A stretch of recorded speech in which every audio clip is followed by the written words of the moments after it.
டாஸ்மாக் வழக்கு தொடர்பாக அமலாக்கத்துறை மேல் நடவடிக்கைக்கு உச்சநீதிமன்றமானது தடையானது விதித்திருக்கிறது. அனைத்து வரம்புகளையும் அமலாக்கத்துறை மீறியதாக உச்சநீதிமன்றம் தெரிவித்திருக்கக்கூடிய அந்த அண்மை தகவலை பார்த்துக் கொண்டிருக்கிறோம். அமலாக்கத்துறை அரசியலமைப்பு சட்டத்தை மீறி செயல்படுவதாக உச்சநீதிமன்றம் கண்டனங்களை தெரிவித்திருக்கிறது.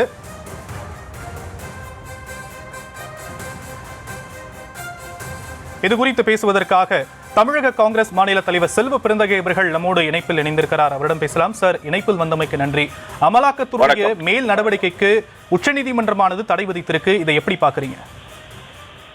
இல்ல, தொடர்ந்து அமலாக்கத்துறை ஆகட்டும், சிபிஐ ஆகட்டும், இன்கம் டாக்ஸ் துறை ஆகட்டும், தொடர்ந்து எதிர்கட்சிகள், மாநில கட்சிகள் எங்கெங்கெல்லாம் வந்து ஆட்சி செய்யறாங்களோ அங்க எப்படிப்பட்ட சோதனை என்ற பெயர்ல ரைடு பண்றாங்க. நான் என்னுடைய கேள்வி ஒன்னே ஒண்ணுதான், பிஜேபி ஆளும் மாநிலங்கள்ல எதுக்காக வந்து இந்த சோதனைகள், ரைடுகள், அமலாக்கத்துறை, சிபிஐ, ஐடி எல்லாம் விலக்கு கொடுத்திருக்காங்களா? எங்கேயாவது பிஜேபி ஆளும் மாநிலங்கள்ல ஒரு சோதனை நடந்திருக்கா? எந்த அமைச்சர் மீதாவது வழக்கு பதிவு பண்ணியிருக்காங்களா? எந்த அதிகாரிகள் மீது வழக்கு பதிவு பண்ண? அது என்ன பிஜேபி ஆளும் மாநிலங்கள் இல்லாத இடத்துல மட்டும் எப்படிப்பட்ட ஸ்பெஷல் ட்ரீட்மெண்ட்? அதுதான் எங்களுடைய கேள்வி. ஒரு ஒரு ஒரு அரசியலமைப்பு சட்டத்துக்கு உட்பட்டு நம்முடைய எல்லா துறையும் அரசு துறை இயங்கணும். அப்போ இது பழிவாங்கும் நடவடிக்கை தானே. இது எல்லோருக்கும் வந்து என்ன ஒரு புரிதல் இருக்குன்னா, இந்த தேச மக்களுக்கு இவங்க தொடர்ந்து பழி வாங்கிட்டு இருப்பாங்க, இந்த பழிவாங்கும் நடவடிக்கையெல்லாம் வந்து எல்லோரும் துணை போகும் அப்படின்னா எந்த விதத்தில் இது சரி? இதைதான் பொதுமக்கள் பார்த்துட்டு இருக்காங்க. இது எந்த விதத்திலும் ஏற்றுக்கொள்ள முடியாது. இப்ப உச்ச நீதிமன்றம் வந்து நீங்கள் விதித்த இந்த அமலாக்கத்துறை நடவடிக்கைக்கு தவறு விதிச்சிருக்கு. இப்போ இவங்க 1000 கோடி ஊழல்ன்றாங்க.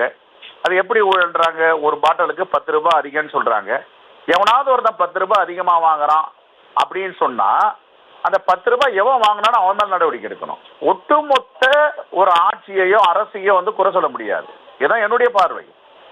ஒரு ஃபேரா இருக்கணும் இன்வெஸ்டிகேஷன். அந்த ஐஏஎஸ் ஆபீசர், எம்டி, அங்க ஒர்க் பண்றவங்க எல்லாரையும் பிடிச்சி போய் டார்ச்சர் பண்றது, சோதனைன்ற பேர்ல வற்புறுத்து எவ்வளவு காலம் பண்ண முடியாது? இப்ப பண்ணீங்க, வற்புறுத்துனீங்க, டார்ச்சர் பண்ணீங்க, எல்லாம் செஞ்சீங்க. தேவையில்லாத இடத்துல எங்கெங்கெல்லாம் கனெக்டிவிட்டி உங்களுக்கு யாரெல்லாம் பிக்ஸ் பண்ணணுமோ நீங்க செய்யுங்க. உன்னை யாரும் வந்து பயந்து ஓடி போட போறது இல்லை. ஆனா இப்போ உச்சபட்சமா உச்ச நீதிமன்றம் ஒரு தடை வச்சிருக்கு. இதுதான் நடக்கும். சட்டம் தன் கடமையை செய்யும், சட்டத்தை யாரும் வளைக்க முடியாது. இதுதான் வந்து ஒரு முன்னுதாரணம். ஆகவே உச்சநீதிமன்றம் கொடுத்த இந்த இடைக்கால அமலாக்கத்துறைக்கு தடையை நாங்கள் வரவேற்கிறோம். நிச்சயமா சட்டம் தன்னுடைய கடமையை செய்யும் அப்படின்னு நீங்க சொல்லியிருக்கீங்க, இதுல மாற்று கருத்து இல்லை. இருந்தாலுமே கூட உச்சநீதிமன்றம் இந்த உத்தரவு பிறப்பிச்சிருந்தாலுமே உயர்நீதிமன்றத்தில் வழக்கு இன்னும் நிலுவையில் தானே இருக்கு. இல்ல, கடும் கண்டனத்தையும் உச்ச நீதிமன்றம் தெரிவிச்சிருக்கு. கூட்டாட்சி தத்துவதற்கு எதிராக இடி செயல்படுதுன்னு சொல்லியிருக்காங்க. எல்லாமே ஈவன் எப்படிங்க இது இப்ப எப்படி வந்து உயர் நீதிமன்றம் நீங்க விசாரிக்கலாம் அப்படின்னு கிளீன் சீட் கொடுக்குறாங்க? இதுதானே உச்ச நீதிமன்றம் கேட்குது. இன்னைக்கு கண்டனத்தை தெரிவிச்சிருக்கு. எதுக்காக கண்டனம் தெரிவிச்சிருக்கு? அமலாக்கத்துறை அனைத்து விதிகளையும் மீறுது, வரம்பை மீறி செயல்படுதுன்றது உச்ச நீதிமன்றத்துடைய பார்வை கேள்வியா இன்னைக்கு வச்சிருக்காங்க. சம்பந்தப்பட்ட தனிநபர் மீது விசாரணை பண்ணலாம். அதை லிங்க் பண்றீங்க பாருங்க, பொலிட்டிக்கலா உங்களுக்கு பிடிக்கலன்னா அவங்களெல்லாம் லிங்க் பண்ணணும். அரசியல் கட்சி தலைவரோட யார் யார் இருக்காங்க அவங்களாம் லிங்க் பண்ணணும். இதுதான் பழிவாங்க நடவடிக்கை. நிச்சயமா சார். இணைப்பில் வந்து உங்களுடைய கருத்துக்களை பகிர்ந்து கொண்டமைக்கு நன்றி திரு செல்வ பெருந்தகை.